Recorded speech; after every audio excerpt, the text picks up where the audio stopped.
been thinking, and by thinking I mean staring at the ceiling at 3 a.m. questioning my entire existence about this very one deep thing. Why do men in our society think women came with a manual? Like, where is this manual? Who wrote it? Why wasn't it included in my birth certificate? Because half of them act like they memorized it and the other half are improvising. And both groups are wrong. You ever notice how men think women are these magical creatures? Like, if you wear kajal, you're mysterious. If you don't wear kajal, you look tired. If you talk too much. If you don't talk, you got so much attitude. If you're confident, intimidating. If you're soft, she's so weak. Basically, if you breathe, you're wrong. And the moment you stop breathing, oh, she was such a nice girl. Thanks. Also, aunties go like, अच्छी पली हंसती खेलती सी, पता नहीं इन्हें क्या हो गया. You walk, auntie. You walk. But here's this thing that nobody tells you about. A lot of men don't actually hate women. They just don't know what to do with women they cannot control. Women who know what they want. Women who are not begging for approval. Women who are not running behind crumbs of affection. Terrifying. Like an exam they forgot to prepare for. If you're a girl watching this, especially if you've been made to feel too much, let me tell you something. You're not too much. They're too less. And your existence just exposes it. And they don't like it. Let's talk about how are we supposed to survive this. Number one is stop expecting validation from people who cannot even validate themselves. Most people, they live in confusion, insecurity, and unresolved childhood traumas. If they cannot understand themselves, how do you think they'll understand you? You'll just keep shrinking and they still won't be satisfied with you. When you keep trying to earn approval from people who cannot give it to you, you start thinking that, oh my god, probably something is wrong with me. You work harder, you try to be nicer, you shrink yourself, you dilute your personality, you make yourself small enough to fit into someone else's comfort zone. And then what happens? You become addicted to crumbs. A single compliment feels like a feast. A little acknowledgement feels like love. A small gesture feels like validation. But you know what this is? It's emotional poverty. Because you're begging for validation from people who don't have emotional wealth. Listen to me carefully. You cannot ask someone for something they do not even have. It's just like asking a dehydrated person to pour water for you. They're empty too. A lot of people, they walk around with insecurities so loud, they echo. They do not know who they are, what they want, or why they react the way they do.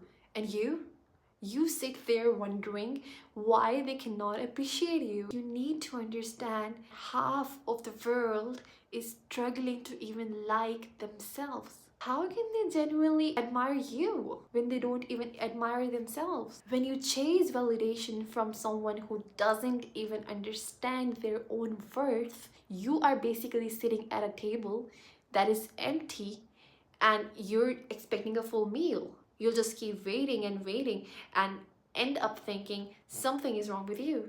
But the truth is, they're not rejecting you. They are just not capable. Their silence or coldness isn't about your value. Listen to that again. Their silence or coldness is not about your value. It is about their lack. And the day you understand that, your heart becomes so much lighter. Trust me. Number two is don't argue with people whose brains have low battery. Some people are literally on 1% mental processing. You'll give them logic, reality, facts. They'll respond with, but women, just leave. This is not a debate. It's a technical error. When your phone is on 2%, it starts acting weird. People are the same. Some people don't even think from logic, maturity, or emotional awareness. They think from exhaustion, insecurity, ego, trauma, and jealousy. and we try to debate with them like they're on 100% charging. Big mistake. You can give the cleanest explanation in the world, still won't work. Why?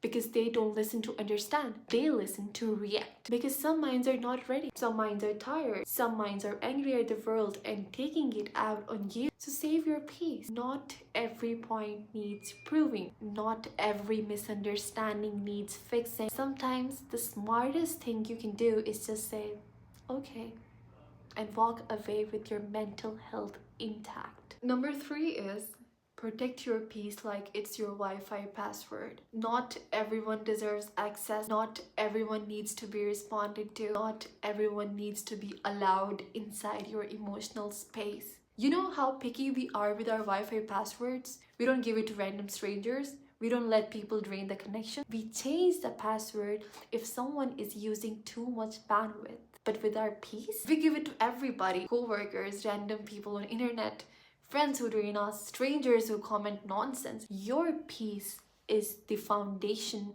of everything. Your health, your mood, your work, your decisions. You don't owe access to everyone. Filter who gets your energy. Limit the people who bring chaos. It doesn't make you rude. It makes you wise. Be selective with your peace like you're selective with your favorite food. Not everyone deserves a seat at your emotional table. Number 4 is build a life that is so full, their opinions look tiny next to it.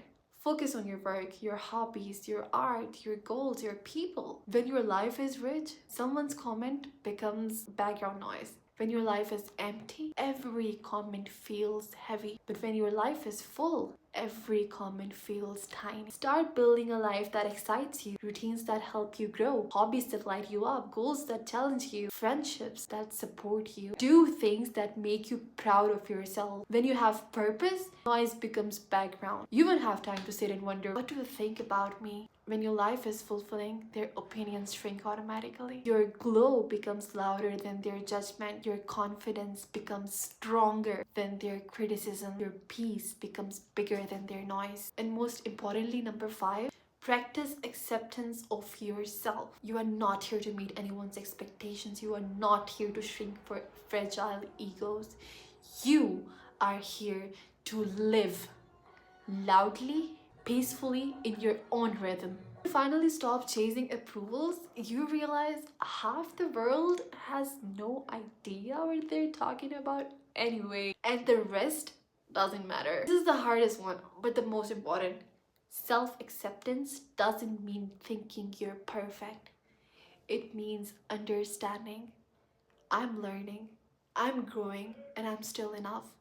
You don't need to fix everything today. You don't need to be perfect to be worthy. You don't need applause to prove you're valuable. When you start accepting yourself, your body, your mistakes, your style, your past, everything changes. You stop shrinking yourself. You stop begging for attention. You stop chasing love that hurts. You begin to move differently, more peacefully, more confidently, more you. Self-acceptance is not loud. It's soft and steady. Clean your soul, not their expectations. Fix your self-worth, not their insecurities. And live in a way that if someone cannot handle you, they can simply step aside, and you do not give a fluffing fluff about that. That's it for today, everybody, and I hope that you learned something good from it, and I hope that I helped you if you were going through the dilemma of too much. If you want to see more videos like this, I would love to create them for you because I have so much to share. Thank you so much. Goodbye.